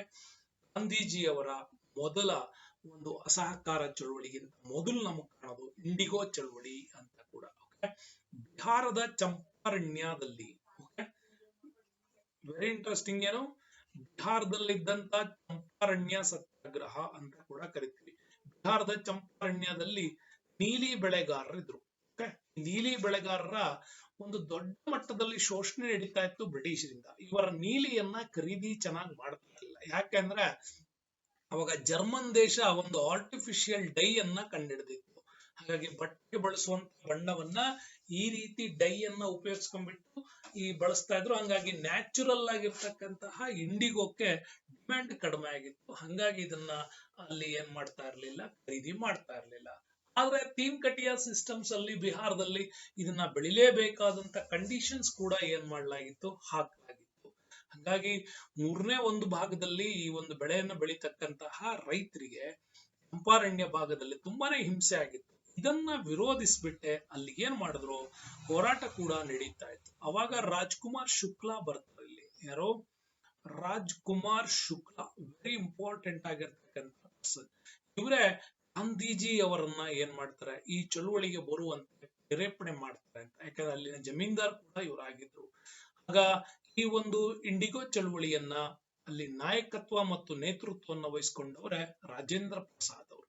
ಯಾರು ವಹಿಸ್ಕೊತಾರೆ, ರಾಜೇಂದ್ರ ಪ್ರಸಾದ್ ಅವರು ಇದರ ನಾಯಕತ್ವವನ್ನ ವಹಿಸಿದ್ರು. ಹಂಗಾಗಿ ಇಂಡಿಗೋ ಚಳುವಳಿಯ ನಾಯಕತ್ವವನ್ನ ರಾಜೇಂದ್ರ ಪ್ರಸಾದ್ ವಹಿಸ್ಕೊತಾರೆ. ರಾಜ್ಕುಮಾರ್ ಶುಕ್ಲಾ ಅವರು ಗಾಂಧೀಜಿ ಅವ್ರನ್ನ ಏನ್ ಮಾಡ್ತಾರೆ, ಇಲ್ಲಿಗೆ ಕಳಿಸ್ತಾರೆ. ಇದೆಲ್ಲ ನಡೆದು ಬಿಟ್ಟು ಕೊನೆಗೆ ಆಟೋಮ್ಯಾಟಿಕಲಿ ಇದು ಸಕ್ಸಸ್ಫುಲ್ ಆಗತ್ತೆ. ಹಂಗಾಗಿ 1917 ಮತ್ತು 18 ನಲ್ಲಿ ನಡೆದಂತಹ ಈ ಒಂದು ಇಂಡಿಗೋ ಚಳುವಳಿ ಗಾಂಧೀಜಿಯವರ ಮೊದಲ ಪ್ರಾದೇಶಿಕ ಚಳುವಳಿ ಅಂತ ಕೂಡ ಇದನ್ನ ಕರಿತೀವಿ ನಾವು.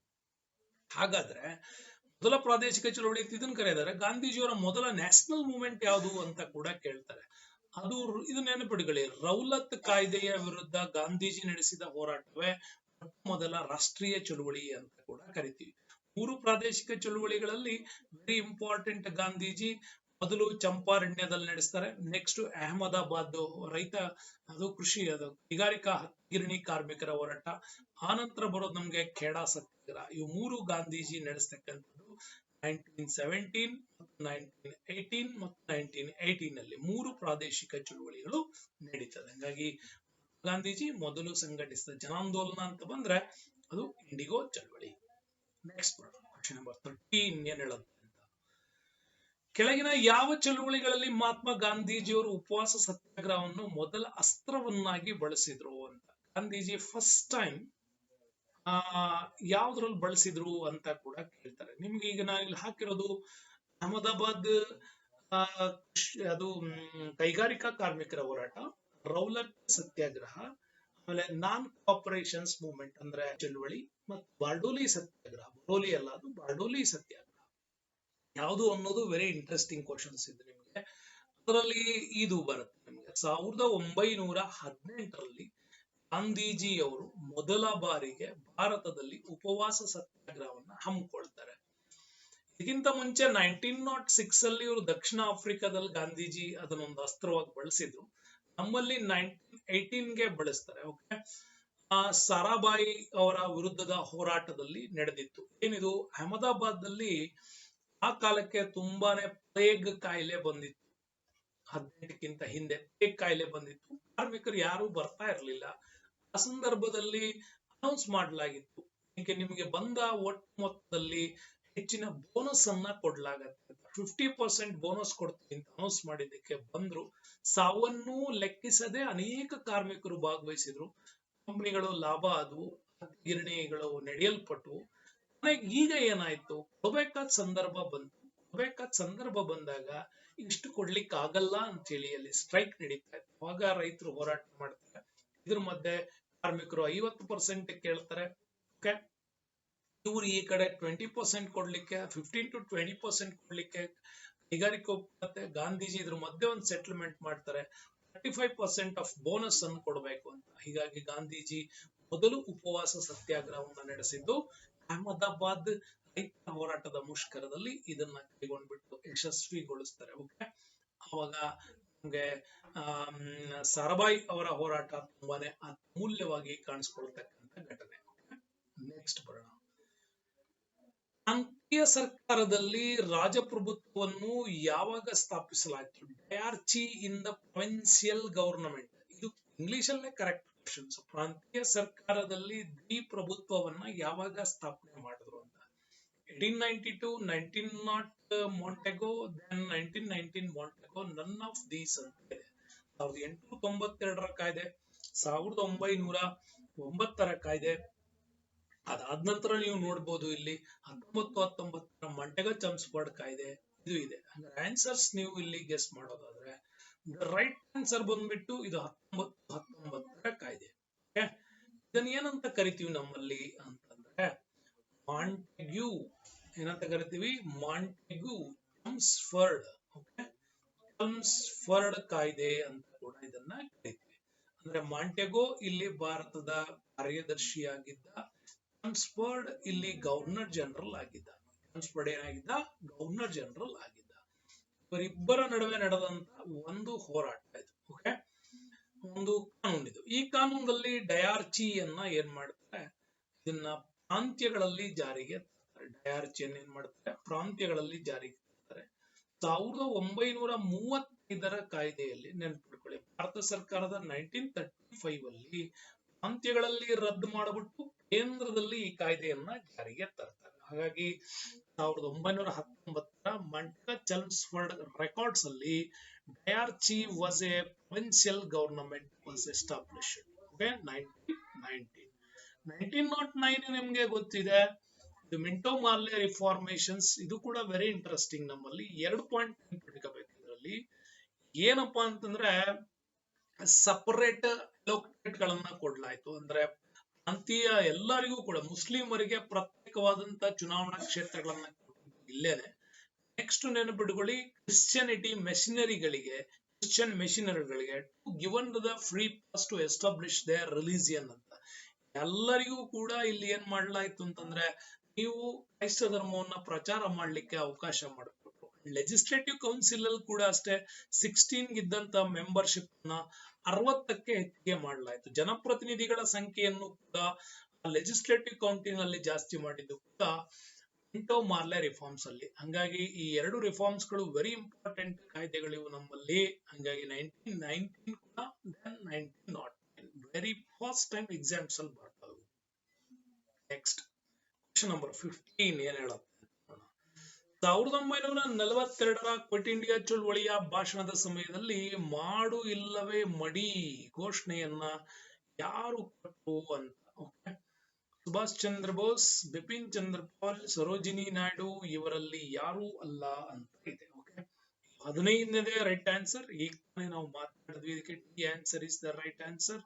ಸೊ ಬಿಕಾಸ್ ಏನ್ ಹೇಳಿದ್ವಿ ಅಂತಂದ್ರೆ 1942ರಂದು ನಡೆದಂತಹ ಇಂಡಿಯಾ ಚಳುವಳಿಯಲ್ಲಿ ಈ ಘೋಷಣೆಯನ್ನ ನೀಡಿದವರು ಯಾರು ಅಂತಂದ್ರೆ ಗಾಂಧೀಜಿಯವರು ಈ ಘೋಷಣೆಯನ್ನ ಕೊಡ್ತಾರೆ. ಹಾಗಾಗಿ ಇವ್ರು ಯಾರು ಕೂಡ ಇದಕ್ಕೆ ಆನ್ಸರ್ಸೋ ಅಲ್ಲ. ನೆಕ್ಸ್ಟ್, ಸುಭಾಷ್ ಚಂದ್ರ ಬೋಸ್ ಘೋಷಣೆ ನೆನ್ಪಿಡ್ಲಿ, ಏನೋ ನೀವು ನನಗೆ ರಕ್ತ ಕೊಡಿ, ನೀವು ನನಗೆ ರಕ್ತ ಕೊಡಿ, ನಾನು ನಿಮ್ಗೆ ಏನ್ ಮಾಡ್ತೀನಿ, ಸ್ವಾತಂತ್ರ್ಯ ಕೊಡ್ತೀನಿ ಅಂತ ಘೋಷಣೆ ಮಾಡಿದವರು. ನೆಕ್ಸ್ಟ್ ಬೇಡ, 16ನೇ ಪ್ರಶ್ನೆ ಹೇಳ್ತಾ ಇದೆ, ಮಹಾತ್ಮ ಗಾಂಧೀಜಿ ಅವರಿಂದ ಸ್ಫೂರ್ತಿ ಪಡೆದ ಮೊದಲ ಬುಡಕಟ್ಟು ನಾಯಕ ಯಾರು? ಜೋಡೋನಾಂಗ್, ರಾಣಿ ಗೈಡಿನ್ಲು, ಅಲ್ಲೂರಿ ಸೀತಾರಾಮರಾಜು, ಇವರಲ್ಲಿ ಯಾರು ಅಂತ ಕೂಡ ನಿಮ್ಗೆ ಇದು ಕೇಳ್ತಾ ಇದೆ ಅಲ್ವಾ ಪ್ರಶ್ನೆ. ವೆರಿ ಇಂಟ್ರೆಸ್ಟಿಂಗ್, ಇದಕ್ಕೂ ಆನ್ಸರ್ಸ್ ಕೂಡ ನಿಮ್ಗೆ ಗೊತ್ತಾಗುತ್ತೆ. ಯಾಕೆ ಅಂತಂದ್ರೆ ವೆರಿ ಇಂಟ್ರೆಸ್ಟಿಂಗ್ ಆಗಿ ಜೋಡೋನಾಂಗ್ ಅಂತ ಕೂಡ ಕರಿತೀವಿ. ಓಕೆ, ಜೋಡೋನಾಂಗ್ ಒಬ್ಬ ಒಳ್ಳೆ ರಿಲಿಜಿಯಸ್ ಪ್ರೊಫೆಸರ್, ಆಪರೇಟರ್, ಅಂದ್ರೆ ಒಬ್ಬ ಒಳ್ಳೆ ಧಾರ್ಮಿಕ ನಾಯಕ ಅಂತ. ಹಾಗಾಗಿ ಈ ಧಾರ್ಮಿಕ ನಾಯಕನ ಸ್ಫೂರ್ತಿಯುತ ಹೋರಾಟವೇ ಇಲ್ಲಿ ಗಾಂಧೀಜಿ ಅವರಿಗೆ ಪ್ರೇರೇಪಣೆ ಆಗ್ತದೆ ಜೋಡೋನಾಂಗ್. ಹಾಗಾಗಿ ಜೋಡೋನಾಂಗ್ ನ ಹೋರಾಟ ಬ್ರಿಟಿಷರ ವಿರುದ್ಧ ತುಂಬಾ ದೊಡ್ಡ ಮಟ್ಟದಲ್ಲಿ ನಡೀತು. ಮುಂದೆ ಇದನ್ನ ನಾಗಾಲ್ಯಾಂಡ್ ನಲ್ಲಿ, ನೆನಪಿಡುಗಳಿ, ನಾಗಾಲ್ಯಾಂಡ್ ನಲ್ಲಿ ರಾಣಿ ಗೈಡಿನ್ಲು ಇದನ್ನ ಕಂಟಿನ್ಯೂಟಿ ಕೂಡ ಮಾಡ್ತಾಳೆ. ಭಾರತ್ ಮಾತಾ ಕಿ ಜೈ, ಗಾಂಧೀಜಿ ಕಿ ಜೈ ಅನ್ನೋ ಘೋಷಣೆಗಳು ಈ ಪೂರ್ವ ರಾಜ್ಯಗಳಲ್ಲಿ ತುಂಬಾ ಪ್ರತಿಧ್ವನಿಸುವಂತೆ ಮಾಡಿದವಳು ರಾಣಿ ಗೈಡಿನ್ಲು. ಹಂಗಾಗಿ ಜವಾಹರ್ಲಾಲ್ ನೆಹರು ಅವರು ಇದೇ ರಾಣಿ ಗೈಡಿನ್ಲು ಅವರನ್ನ ನಾಗರಾಣಿ ಅಂತ ಕೂಡ ಅವರು ವರ್ಣಿಸಿ ಬರೀತಾರೆ.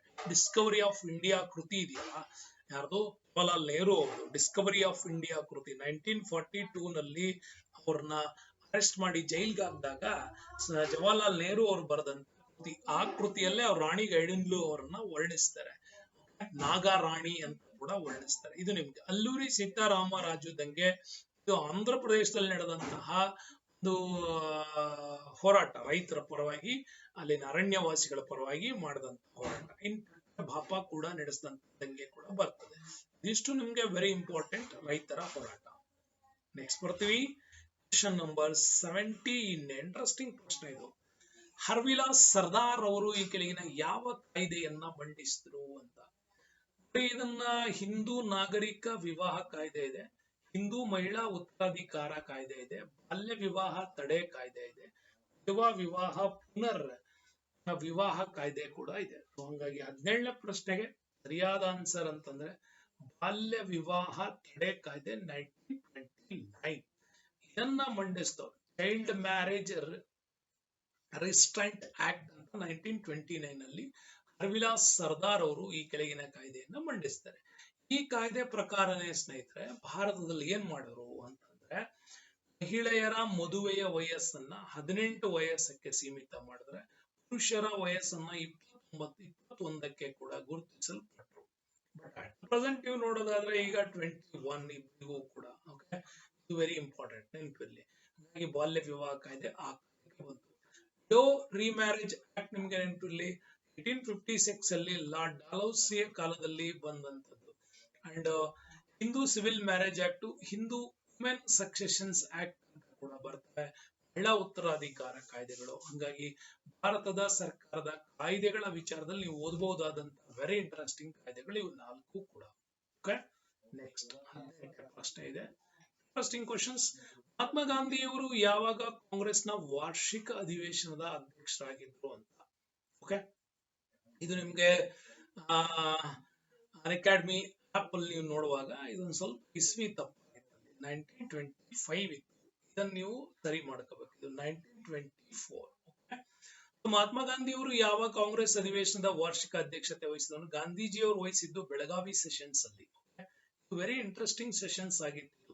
ಗಾಂಧೀಜಿಯವರು ಭಾಗವಹಿಸಿದಂತಹ ಅಧ್ಯಕ್ಷಗಿರಿಯನ್ನ ಮಾಡಿದಂತಹ ಏಕೈಕ ಅಧಿವೇಶನ ಇದು. ಗಾಂಧೀಜಿಯವರು ಕೈಗೊಂಡ ಏಕೈಕ ಅಧಿವೇಶನ ಅಧ್ಯಕ್ಷತೆ ಅಂತಂದ್ರೆ ಬೆಳಗಾವಿ ಸೆಷನ್ಸ್, ಕರ್ನಾಟಕದ ಬೆಳಗಾವಿನಲ್ಲಿ. ಈ ಬೆಳಗಾವಿ ಸೆಷನ್ಸ್ ಅನ್ನು ಕೂಡ ಅಷ್ಟೇ ಇದನ್ನ ಐಕ್ಯತಾ ಸಮಾವೇಶ ಅಂತ ಕೂಡ ಕರೀತಾರೆ. ಅಂತ ಕರೀತಾರೆ. ಇದನ್ನ ಐಕ್ಯತಾ ಸಮಾವೇಶ ಸಂಘಟನೆ ಅಂತ ಕೂಡ ಇದನ್ನ ಕರೀತಾರೆ. ಈ ಸಂಘಟನೆ ಕೂಡ ನೀವು ಚೆನ್ನಾಗಿ ನೆನಪಿಟ್ಕೊಳ್ಬೇಕಾದಂತ ಸಂಘಟನೆ ಇದು.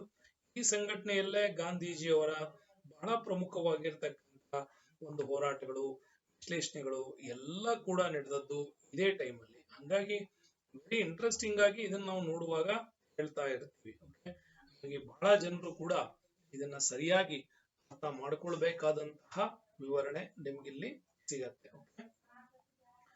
ನೆಕ್ಸ್ಟ್ ಸ್ನೇಹಿತರೆ, ವೆರಿ ಇಂಟ್ರೆಸ್ಟಿಂಗ್ ಏನಪ್ಪಾ ಅಂತಂದ್ರೆ, ನಾವು ಈ ಒಂದು ಐಕ್ಯತಾ ಸಮಾವೇಶದಲ್ಲಿ ನಾವು ನೋಡಬಹುದಾಗಿರ್ತಕ್ಕಂತಹ ಪ್ರಮುಖವಾದ ವಿಚಾರಗಳು ಏನು ಅಂತ ನೀವು ಇದರಲ್ಲಿ ನೋಡೋದಾದ್ರೆ,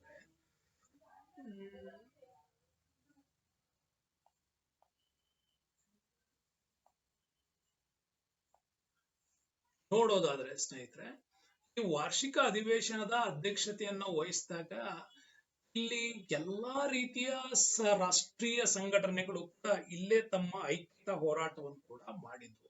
ಅದು ಕೂಡ ಈ ಬೆಳಗಾವಿ ಸೆಷನ್ಸ್ ಅಲ್ಲೇ ಕೂಡ ನಡೆದಲ್ಪಡ್ತು. ಗಂಗೂಬಾಯಿ ಹಾನ್ಗಲ್ ಅವರು ಅವಾಗ ಒಂದೇ ಮಾತ್ರಮನ್ನ ಅವಾಗ ಹಾಡಲ್ಪಟ್ಟರು. ಕನ್ನಡ ರಾಜ್ಯ ರಚನೆಯ ಸಂಘಟನೆಯ ಹೋರಾಟ ಕೂಡ ಇಲ್ಲೇ ನಡೆದಿತ್ತು. ಅದು ಕೂಡ ವೆರಿ ಇಂಟ್ರೆಸ್ಟಿಂಗ್ ಸಂಘಟನೆಯ ಹೋರಾಟ. ಆ ಹೋರಾಟದಲ್ಲೂ ಕೂಡ ಅಷ್ಟೇ ಉಯಿಲ್ಗೊಳ್ ನಾರಾಯಣ್ ಅವರು ಉದಯವಾಗಲಿ ನಮ್ಮ ಚೆಲುವ ಕನ್ನಡ ನಾಡು ಕೂಡ ಇದರಲ್ಲೇ ಮಂಡಿಸಲ್ಪಟ್ರು. ಹಾಗಾಗಿ Belagavi sessions very important sessions ಇದು 2024. ನೆಕ್ಸ್ಟ್ ಕ್ವಶನ್ಸ್ ಬರ್ತದೆ. ಸೂಪರ್ ಆಗಿದೆ ಪ್ರಶ್ನೆ. ಭಾರತಕ್ಕೆ ಸ್ವಾತಂತ್ರ್ಯ ಬಂದಾಗ UK ಯಲ್ಲಿ ಅಂದ್ರೆ ಇಂಗ್ಲೆಂಡ್ ಅಲ್ಲಿ ಈ ಕೆಳಗಿನ ಯಾವ ಪಕ್ಷ ಅಧಿಕಾರದಲ್ಲಿತ್ತು? ಲೇಬರ್ ಪಾರ್ಟಿ, ಕನ್ಸರ್ವೇಟಿವ್ ಪಕ್ಷ, ಲಿಬರಲ್ ಪಾರ್ಟಿ, ಸೋಷಿಯಲಿಸ್ಟ್ ಪಾರ್ಟಿ ಅಂತ ನೀವು ನೋಡೋದಾದ್ರೆ, ಈ ಎಲ್ಲಾ ಪಾರ್ಟಿಗಳಲ್ಲಿ ವೆರಿ ಇಂಟ್ರೆಸ್ಟಿಂಗ್ ಅಂತ ನಾವು ನೋಡೋದಾದ್ರೆ ನಿಮಗೆ ಗೊತ್ತಿದೆ ಅದು ಯಾವ ಪಾರ್ಟಿ ಅಧಿಕಾರದಲ್ಲಿ ಬಂತು ಅಂತ ನಾವು ಇದನ್ನ ನೋಡ್ಬೇಕಾಗ್ತದೆ ಅಲ್ವಾ. ಸೊ ಅವಾಗ ವೆರಿ ಇಂಟ್ರೆಸ್ಟಿಂಗ್, ಲೇಬರ್ ಪಾರ್ಟಿ ಇಲ್ಲಿ ಅಧಿಕಾರದಲ್ಲಿ ಇತ್ತು. ಲೇಬರ್ ಪಾರ್ಟಿ ಇಲ್ಲಿ ಅಧಿಕಾರದಲ್ಲಿ ಇತ್ತು. ಕಾರಣ ನಿಮ್ಗೆ ಗೊತ್ತಿದೆ, ಇಲ್ಲಿ ವಿನ್ಸೆಂಟ್ ಚರ್ಚಿಲ್ ಈತ ಸೋತಿದ್ದ ಅವಾಗ. ವಿನ್ಸೆಂಟ್ ಚರ್ಚಿಲ್ ಸೋತಿದ್ದ ಅವಾಗ ಎಲೆಕ್ಷನ್ಸ್ ಅಲ್ಲಿ. ಯಾಕೆಂದ್ರೆ ಅವನ ಸೋಲಿಗೆ ಕಾರಣವಾಗಿದ್ದೆ ಗಾಂಧೀಜಿಯವರ ಹೋರಾಟಗಳು. ಗಾಂಧೀಜಿ ನಡೆಸಿದಂತ ಇಂಗ್ಲೆಂಡ್ ನಲ್ಲಿ ಒಂದು ಪ್ರಚಾರ. ಗಾಂಧೀಜಿ ಏನು ಹೋಗಿರ್ಲಿಲ್ಲ, ಇವರೆಲ್ಲರ ಒಟ್ಟಾಗಿ ನಡೆಸಿದಂತ ಇಂಡಿಯನ್ ನ್ಯಾಷನಲ್ ಕಾಂಗ್ರೆಸ್ ನ ಪ್ರಚಾರ. ಹಂಗಾಗಿ ಅಲ್ಲಿ ಲೇಬರ್ ಪಾರ್ಟಿ ಅಧಿಕಾರಕ್ಕೆ ಬರ್ತದೆ. ಅಧಿಕಾರಕ್ಕೆ ಬರ್ತಿದ್ದಂಗೆ ಜನರಲ್ ಅಟ್ಲಿ ಅವ್ರು ಏನ್ ಮಾಡ್ತಾರೆ, ಮುಂಚೆನೆ ಗಾಂಧೀಜಿ ಅವ್ರ ಜೊತೆ ಮಾತುಕತೆ ನಡೆಸಿದ್ರು. ಅಟ್ಲಿ ಅವರು, ನಾವು ಲೇಬರ್ ಪಾರ್ಟಿ ಅಧಿಕಾರಕ್ಕೆ ಬಂದ್ರೆ ಭಾರತಕ್ಕೆ ಸ್ವತಂತ್ರವನ್ನ ಘೋಷಿಸಿದಾಗಿ ಹೇಳಿದ್ರು ಅವರು. ಹಂಗಾಗಿ ಅವರು ಅಧಿಕಾರಕ್ಕೆ ಬಂದ ತಕ್ಷಣ ಅದನ್ನ ಘೋಷಣೆ ಕೂಡ ಮಾಡ್ತಾರೆ. ಅದಾದ ನಂತರನೇ ನಮ್ಮಲ್ಲಿ ಕ್ಯಾಬಿನೆಟ್ ಮಿಷನ್ ಕೂಡ ಭಾರತಕ್ಕೆ ಬರುತ್ತೆ. ಯಾವ್ದು ಬರುತ್ತೆ? Cabinet mission. ಕ್ಯಾಬಿನೆಟ್ ಮಿಷನ್ಸ್ ಕೂಡ ಭಾರತಕ್ಕೆ ಬಂದಿದ್ದು ಇದೇ ಲೇಬರ್ ಪಾರ್ಟಿ.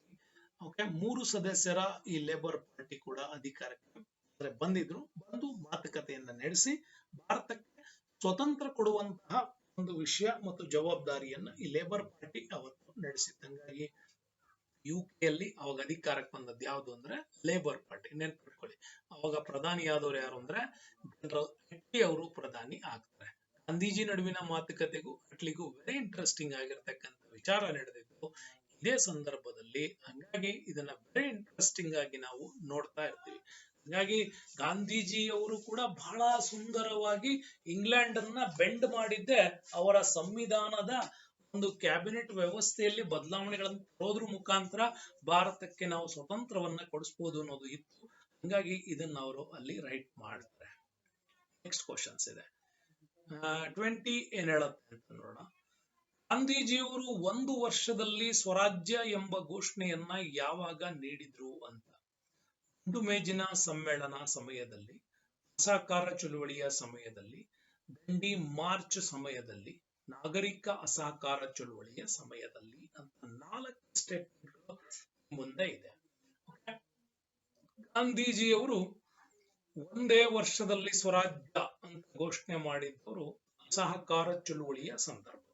ನೆನಪಿಟ್ಕೊಳ್ಳಿ, ಇಂಟ್ರೆಸ್ಟಿಂಗ್ ಅಂತಂದ್ರೆ ಇದೇನೆ. ಗಾಂಧೀಜಿಯವರು ಈ ಅಸಹಕಾರ ಚಳುವಳಿಯನ್ನ 1920 ನಲ್ಲಿ ಆರಂಭ ಮಾಡ್ತಾರೆ. ಎಲ್ಲಿವರೆಗೆ ನಡೀತಿದ್ದು? 1922 ವರೆಗೂ ಕೂಡ ನಡೆಯಿತು. ಇದನ್ನ ನಾನ್ ಕೋಆಪರೇಷನ್ಸ್ ಮೂವ್ಮೆಂಟ್ ಅಂತ ಕೂಡ ಕರೀತೀವಿ. ಈ ಚಳುವಳಿ ನಡೆಸಿದ ಸಂದರ್ಭದಲ್ಲಿ ಗಾಂಧೀಜಿ ಪ್ರೋಗ್ರಾಮ್ ಲಿಸ್ಟ್ ಗಳನ್ನು ಮಾಡಿದ್ರು. ಹೋರಾಟಗಳನ್ನು ಮಾಡೋದಕ್ಕೆ ಏನೇನ್ ಮಾಡ್ಬೇಕು ಅಂತಿದ್ರು. ಲಾಯರ್ ಗಳೆಲ್ಲ ಹೇಗೆ ತಮ್ಮ ನಿವೃತ್ತಿಯನ್ನು ಘೋಷಣೆ ಮಾಡಬೇಕು ಅಂತ, ಸ್ಟೂಡೆಂಟ್ಸ್ ಗಳೆಲ್ಲ ಇಂಗ್ಲಿಷ್ ಇನ್ಸ್ಟಿಟ್ಯೂಟ್ ಇಂದ ಹೊರಗೆ ಬಂದ್ಬಿಟ್ಟು ನ್ಯಾಷನಲ್ ಸ್ಕೂಲ್ಸ್ ಗಳನ್ನ ಸೇರ್ಬೇಕು, ರಾಷ್ಟ್ರೀಯ ಶಾಲೆಗಳಿಗೆ ಸೇರ್ಬೇಕು, ಎಲ್ಲಾ ರೀತಿಯಲ್ಲೂ ಕೂಡ ಅಸಹಕಾರವನ್ನು ಕೊಡಬೇಕು ಅನ್ನೋದಿತ್ತು. ಹೀಗೆ ಕೊಟ್ಟರೆ ಶಾಂತಿಯುತವಾಗಿ ಈ ತರದ ಅಸಹಕಾರ ಏನಾದರೂ ನಡೆದ್ರೆ ಭಾರತ ನಿಜವಾಗ್ಲೂ ಕೂಡ ಒಂದೇ ವರ್ಷದಲ್ಲಿ ಸ್ವತಂತ್ರವನ್ನ ಗಳಿಸ್ಕೊಳ್ಳುತ್ತೆ ಅಂತ ಇತ್ತು. ಆದ್ರೆ ಆಗಿದ್ದೇ ಬೇರೆ. 1922 ಫೆಬ್ರವರಿ 5ನೇ ತಾರೀಕು ನಿಮಗೆ ಗೊತ್ತಿದೆ, ಅಸಹಕಾರ ಚಳುವಳಿ ಚೌರಿ ಚೌರಾದಲ್ಲಿ ಒಂದ್ ಘಟನೆ ನಡೀತು. ಜವಾಹರ್ ಯಾದವ್ ಅಂತ ಹೇಳಿ ಲೋಕಲ್ ಯಾದವ್ ಗುಂಪಿನ ಲೀಡರ್, ಆತ ನಡೆಸಿದಂತ ಭಯಾನಕ ಹೋರಾಟದಿಂದಾಗಿ ಅಲ್ಲಿ ಒಂದು ಹಿಂಸೆ ನಡೆದೋಗ್ಬಿಡ್ತು. ಈ ಹಿಂಸೆಯ ಪರಿಣಾಮವಾಗಿ ಗಾಂಧೀಜಿ ಈ ಚಳುವಳಿಯನ್ನ ಕ್ಯಾನ್ಸಲ್ ಮಾಡ್ತಾರೆ. ಅಲ್ಲಿಗೆ ಗಾಂಧೀಜಿಯವರ ಘೋಷಣೆ ಸ್ವರಾಜ್ಯದ ಹೋರಾಟ ಅಲ್ಲಿಗೆ ನಿಂತು. ದುಂಡು ಮೇಜಿನ ಸಮಯ ಸಂದರ್ಭದಲ್ಲಿಂದ 2ನೇ ದುಂಡು ಮೇಜಿನ ಸಮ್ಮೇಳನಕ್ಕೆ ಮಾತ್ರ ಗಾಂಧೀಜಿಯವರು ಭಾಗವಹಿಸಿದ್ರು. ಅದು ಕೂಡ ನಿಮ್ಗೆ ನೆನಪಿರಲಿ. ದಂಡಿ ಮಾರ್ಚ್ ಕೂಡ ನಾಗರಿಕ ಅಸಹಕಾರ ಚಳುವಳಿಯ ಒಂದು ಪಾರ್ಟ್. ಓಕೆ, ದಂಡಿ ಮಾರ್ಚ್ ಬಗ್ಗೆ ನಿಮ್ಗೆ ಮಾತಾಡ್ಬೇಕು ಅಂತಂದ್ರೆ, ದಂಡಿ ಮಾರ್ಚ್ ಅಲ್ಲಿ ವೆರಿ ಇಂಟ್ರೆಸ್ಟಿಂಗ್ ಮೂರ್ ಹೇಳ್ಕೊಡ್ತೀನಿ ನಿಮ್ಗೆ. CDM ಅಂತ ಕರಿತೀವಿ, ಅದನ್ನ ಸಿವಿಲ್ ಡಿಸೊಬಿಡಿಯನ್ಸ್ ಮೂವ್ಮೆಂಟ್ ಅಂತ ಕರಿತೀವಿ. ನಾಗರಿಕ ಸಹಕಾರ ಚಳುವಳಿ ನಡೆದಿದ್ದು 3 ತರ ನಡೀತದೆ. ಒಂದು ಅರಣ್ಯ ಸತ್ಯಾಗ್ರಹ, ಮತ್ತೊಂದು ನಡೀತಾ ಇತ್ತು ಉಪ್ಪಿನ ಸತ್ಯಾಗ್ರಹ, ಮತ್ತೊಂದು ನಡೀತಾ ಇತ್ತು ಕರ ನಿರಾಕರಣಾ ಚಳುವಳಿ. ಓಕೆ, 3 ಚಳುವಳಿ ನಡೀತಾ ಇತ್ತು, 3 ಕೂಡ. ಆದ್ರೆ ನಮ್ಗೆ ಹೇಳಿರೋದೇನು, ದಂಡಿ ಮಾರ್ಚ್ ಮಾತ್ರ ಉಪ್ಪಿನ ಸತ್ಯಾಗ್ರಹ ಕೇಳ್ತಾ ಇದ್ದೀವಿ. ಯಾರ್ಯಾರಿಗೆ ಕಡಲ ತೀರಗಳಿದೆಯೋ ನೆನಪಿಟ್ಕೊಳ್ಳಿ, ಗಾಂಧೀಜಿಯವರು ಹೇಳ್ತಾರೆ, ಯಾರ್ಯಾರಿಗೆ ಕಡಲ ತೀರಗಳಿದೆಯೋ ಅಲ್ಲೆಲ್ಲ ಏನ್ ಮಾಡಬೇಕು, ಈ ಒಂದು ಉಪ್ಪಿನ ಸತ್ಯಾಗ್ರಹವನ್ನ ನಡೆಸಬೇಕು. ಹಾಗಾಗಿ ಗಾಂಧೀಜಿಯವರು ಗುಜರಾತ್ ಇಂದ ದಂಡಿಯವರೆಗೆ ಬರ್ತಾರೆ, ದಂಡಿ ಸತ್ಯಾಗ್ರಹ ಕೂಡ ಇಲ್ಲಿ ನಡೆಸ್ತಾರೆ. ಅವರು ಅರೆಸ್ಟ್ ಆಗ್ತಾರೆ, ಹೋಗ್ತಾರೆ. ಆಮೇಲೆ ಗುಜರಾತ್ ಅಲ್ಲಿ ಕೂಡ ದರಸನ್ ಸತ್ಯಾಗ್ರಹ ನಡೆಯುತ್ತೆ. ಈ ದರಸನ್ ಸತ್ಯಾಗ್ರಹವನ್ನ ಸರೋಜಿನಿ ನಾಯ್ಡು ಅವರು ಸಕ್ಸಸ್ ಮಾಡ್ತಾರೆ. ಆ ಕಾಲಕ್ಕೆ ಸರೋಜಿನಿ ನಾಯ್ಡು ಅವರು ಏನ್ ಮಾಡ್ತಾರೆ, ಈ ದರಸನ್ ಸತ್ಯಾಗ್ರಹವನ್ನ ಸಕ್ಸಸ್ಫುಲ್ ಆಗಿ ಮಾಡ್ತಾರೆ. ಅದಾದ ನಂತರ ಕರ್ನಾಟಕದಲ್ಲಿ ಕೂಡ ಈ ಸತ್ಯಾಗ್ರಹ ನಡೀತು. ಅದು ವೆರಿ ಇಂಟ್ರೆಸ್ಟಿಂಗ್ ನಿಮಗೂ ಕೂಡ. ದರಸನ್ ಸತ್ಯಾಗ್ರಹವನ್ನ ಸರೋಜಿನಿ ನಾಯ್ಡು ಅವರು ನಡೆಸ್ತಾರೆ. ಕರ್ನಾಟಕದಲ್ಲಿ ಅಂಕೋಲ ಸತ್ಯಾಗ್ರಹ ಕೂಡ ನಡೀತು. ಕೇರಳದಲ್ಲೂ ಕೂಡ ಅಷ್ಟೇ, ಕೇಳಪ್ಪನ್ ಸತ್ಯಾಗ್ರಹ ಕೂಡ ಕೇರಳದಲ್ಲೂ ಕೂಡ ನಡೀತು. ನೆಕ್ಸ್ಟ್ ಮದ್ರಾಸ್ ಅಲ್ಲಿ ನಿಮ್ಗೆ ಗೊತ್ತಿರಲಿ, ರಾಜೇಂದ್ರ ಆ ಕಾಲಕ್ಕೆ ಭಾರತದ ಮೊದಲ ಗವರ್ನರ್ ಜನರಲ್ ಆಗಿದ್ದ ರಾಜಗೋಪಾಲಾಚಾರಿ ಅವರು, ಓಕೆ, ರಾಜಾಜಿ ಅಂತ ಕೂಡ ಕರಿತೀವಿ, ಅವ್ರು ಕೂಡ ನಡೆಸ್ತಾರೆ. ಇವೆಲ್ಲ ಉಪ್ಪಿನ ಸತ್ಯಾಗ್ರಹಗಳು ನಡೆದವು. ಬಟ್ ಅರಣ್ಯ ಸತ್ಯಾಗ್ರಹ ಕೂಡ ನಡೆಯುತ್ತೆ. ಎಲ್ಲೆಲ್ಲಿ ಉಪ್ಪಿನ ಸತ್ಯಾಗ್ರಹಗಳು ಇಲ್ವೋ, ಯಾರಿಗೆ ತೀರ ಪ್ರದೇಶಗಳಲ್ಲಿ ಇಲ್ವೋ ಅವರೆಲ್ಲ ಅರಣ್ಯ ಸತ್ಯಾಗ್ರಹ ಮಾಡಬೇಕು. ಅರಣ್ಯ ಸತ್ಯಾಗ್ರಹಗಳಲ್ಲಿ ವೆರಿ ಇಂಪಾರ್ಟೆಂಟ್ ರಾಣಿ ಗೈಡಿನ್ಲಿವ್ ನೆನಪಿಟ್ಕೊಳ್ಳಿ. ರಾಣಿ ಗೈಡಿನ್ಲಿವ್ ನ್ಯಾಷನಲ್ ಮೂವ್ಮೆಂಟ್ ಅಲ್ಲಿ ಅಷ್ಟೆಂತ ದೊಡ್ಡಂತ ಅರಣ್ಯ ಸತ್ಯಾಗ್ರಹ ಕೂಡ ಹೌದು. ಮತ್ ನಮ್ಮ ಕರ್ನಾಟಕದಲ್ಲಿ ಇದನ್ನ ನಾವು ನೋಡೋದಾದ್ರೆ ಸಿರ್ಸಿ ಸಿದ್ದಾಪುರ ಅರಣ್ಯ ಸತ್ಯಾಗ್ರಹ ಅಂತ ಕೂಡ ಕರಿತೀವಿ. ಓಕೆ, ಕರ್ನಾಟಕದಲ್ಲಿ ನೋಡೋದಾದ್ರೆ ಸಿರ್ಸಿ ಸಿದ್ದಾಪುರ ಕುದ್ಲೆಪ್ಪ ಹಳ್ಳಿಕೇರಿ ಅವರು ನಡೆಸಿರ್ತಕ್ಕಂಥದ್ದು ನೋಡ್ತೀವಿ. ತುರುವನೂರು ಅರಣ್ಯ ಸತ್ಯಾಗ್ರಹ ನಿಜಲಿಂಗಪ್ಪನವರು ನಡೆಸಿದ್ದು ಕೂಡ ನೋಡ್ತೀವಿ. ಯಾವುದು ತುರುವನೂರು ಸತ್ಯಾಗ್ರಹ ಕೂಡ ನಿಜಲಿಂಗಪ್ಪ ಅವರು ನಡೆಸ್ತಾರೆ. ಇದು ಕೂಡ ವೆರಿ ಇಂಪಾರ್ಟೆಂಟ್ ಆಗಿದೆ. ಇನ್ನು ಕರ ನಿರಾಕರಣಾ ಚಳುವಳಿ ನಿಮ್ಗೆ ಗೊತ್ತಿದೆ, ವಲ್ಲಭಾಯ್ ಪಟೇಲ್ ಅವರು ಕೂಡ ನಡೆಸ್ತಿದ್ದಂತ ತುಂಬಾ ಪ್ರೇರೇಪಣೆಯಾಗಿತ್ತು. ಭಾರತದಲ್ಲಿ ಕೂಡ ನಡೆದಿತ್ತು. ಆದ್ರೆ ನಮ್ಗೆ ಎಕ್ಸಾಮ್ಸ್ ದೃಷ್ಟಿಯಿಂದ ಕರ್ನಾಟಕದ ಕರ ನಿರಾಕರಣಾ ಚಳುವಳಿ ನಾವು ನೋಡ್ಕೊಳ್ಬೇಕಾಗತ್ತೆ. ಕರ್ನಾಟಕದಲ್ಲಿ ಕರ ನಿರಾಕರಣಾ ಚಳುವಳಿಯನ್ನ ನೀವು ನೋಡುವಾಗ ಇಲ್ಲಿ ಶಿಕಾರಿಪುರ, ಹಿರೇಕೆರೂರು, ಮಾಸೂರುಗಳಲ್ಲಿ ನಡೆಯುತ್ತೆ ವೀರನ್ ಗೌಡ ಪಾಟೀಲ್ ಅವರಿಂದ. ಓಕೆ, ಈ ವೀರನ್ ಗೌಡ ಪಾಟೀಲ್ ಅವರಿಂದ ಕರ ನಿರಾಕರಣಾ ಚಳುವಳಿ ಕರ್ನಾಟಕದಲ್ಲಿ ವೆರಿ ಫೇಮಸ್ ಆಗಿತ್ತು. ಇದಿಷ್ಟು ನೀವು ಎಲ್ಲಿ ನೋಡ್ಬೋದು ಅಂತಂತಂದ್ರೆ ದಂಡಿ ಮಾರ್ಚ್ ಮತ್ತು ನಾಗರಿಕ ಅಸಹಕಾರ ಹೋರಾಟದಲ್ಲಿ ಈ ಚಳುವಳಿಯಲ್ಲಿ ನೀವು ನೋಡಬಹುದಾಗಿರ್ತಕ್ಕಂಥ ವೆರಿ ಇಂಟ್ರೆಸ್ಟಿಂಗ್ ಇದೆ. ಓಕೆ, ಹೀಗಾಗಿ ಇದಾಗಿತ್ತು ಸ್ನೇಹಿತರೆ ನಮ್ಮ ವೆರಿ ಇಂಟ್ರೆಸ್ಟಿಂಗ್ ಆಗಿರ್ತಕ್ಕಂತಹ ಕರ್ನಾಟಕ PSC ಗಾಗಿ ಅನ್ಅಕಾಡೆಮಿ ನಡೆಸ್ತಾ ಇರತಕ್ಕಂತಹ ಮಾಂಕ್ ಟೆಸ್ಟ್ ಇದು. ಓಕೆ, ಕರ್ನಾಟಕದ PSC ಗಾಗಿ ನಡೆಸ್ತಾ ಇರತಕ್ಕಂತ ಮಾಂಕ್ ಟೆಸ್ಟ್ ಇದು. ಇದರಲ್ಲಿ ನಾನು ನಿಮ್ಗೆ ರಮೇಶ್ ಶಿಕಾರಿಪುರ್ ಗಾಂಧಿಯನ್ ಎರಾದ ಬಗ್ಗೆ ಬಂದಿರತಕ್ಕಂತಹ 20 ಕ್ವಶನ್ಸ್ ಅನ್ನ ನಿಮ್ಗೆ ಅನಾಲಿಸಿಸ್ ಮಾಡಿದೀನಿ. ಈ ತರದ ಅನೇಕ ಪ್ರಶ್ನೋತ್ತರಗಳನ್ನ ನೀವು ಹಿಸ್ಟ್ರಿ ಟೆಸ್ಟ್ ಡಿಪಾರ್ಟ್ಮೆಂಟ್ ಅಲ್ಲಿ ಕೂಡ ನೋಡಬಹುದು. ಹಾಗೆ ಇವುಗಳನ್ನೆಲ್ಲ ಬಂದ ತಕ್ಷಣ ಅಟೆಂಡ್ ಮಾಡಿ, ತುಂಬಾ ಚೆನ್ನಾಗಿರುತ್ತೆ. ಜೊತೆಗೆ ನಿಮ್ಮ ಅನಾಲಿಸಿಸ್ಗೆ ಕೂಡ ಭಾಗವಹಿಸಿ ಅಂತ ಹೇಳ್ತಾ ಈ ವಿಡಿಯೋಕ್ಕೆ ಧನ್ಯವಾದಗಳು. ಹಾಗಾಗಿ ಈ ವಿಡಿಯೋವನ್ನ ಇದುವರೆಗೂ ಯಾರು ನೋಡಿದೀರಾ ನೆನಪಿರ್ಲಿ, ಅನ್ಅಕಾಡೆಮಿನಲ್ಲಿ ಈ ತರದ ಅನೇಕ ಫ್ರೀ ಮಾಂಕ್ ಟೆಸ್ಟ್ ಗಳು ಕೂಡ ಅನ್ಅಕಾಡೆಮಿ ಆಪ್ ಅಲ್ಲಿ ನಡೀತಾ ಇರ್ತದೆ. ಹಾಗಾಗಿ ಆಪ್ ನ ಡೌನ್ಲೋಡ್ ಮಾಡ್ಕೊಳ್ಳಿ. ಅದಾದ ನಂತರ ನನ್ನ ರೆಫರಲ್ ಕೋಡ್ ರಮೇಶ್99 ಬಳಸ್ಕೊಂಡು ಅವೈಲ್ 10% ಡಿಸ್ಕೌಂಟ್ ಅಲ್ಲಿ ನೀವು ಎಲ್ಲಾ ಕೋರ್ಸ್ಗಳನ್ನ ಪಡಿಬಹುದು ಅಂತ ಹೇಳ್ತಾ ಈ ವಿಡಿಯೋಕ್ಕೆ ಧನ್ಯವಾದಗಳು. ಮುಂದಿನ ವಿಡಿಯೋದಲ್ಲಿ ಮತ್ತೆ ಸಿಗ್ತೀನಿ ಸ್ನೇಹಿತರೆ. ಬಹಳ ಅದ್ಭುತವಾಗಿರ್ತಕ್ಕಂಥ ಸರಣಿಗಳಲ್ಲಿ ನಿಮ್ಮನ್ನ ಭೇಟಿ ಆಗ್ತೀನಿ. ಕರ್ನಾಟಕ ಮತ್ತು ಇಂಡಿಯನ್ ಹಿಸ್ಟ್ರಿಗೆ ಸಂಬಂಧಪಟ್ಟಂತಹ ಫ್ರೀ ಮಾಂಕ್ ಟೆಸ್ಟ್ ಗಳು ಕೂಡ ನಡೀತವೆ. ಎಲ್ಲರೂ ಎಂಜಾಯ್ ಮಾಡೋಣ ಅಂತ ಹೇಳ್ತಾ ವಿಡಿಯೋಕ್ಕೆ ಧನ್ಯವಾದಗಳು.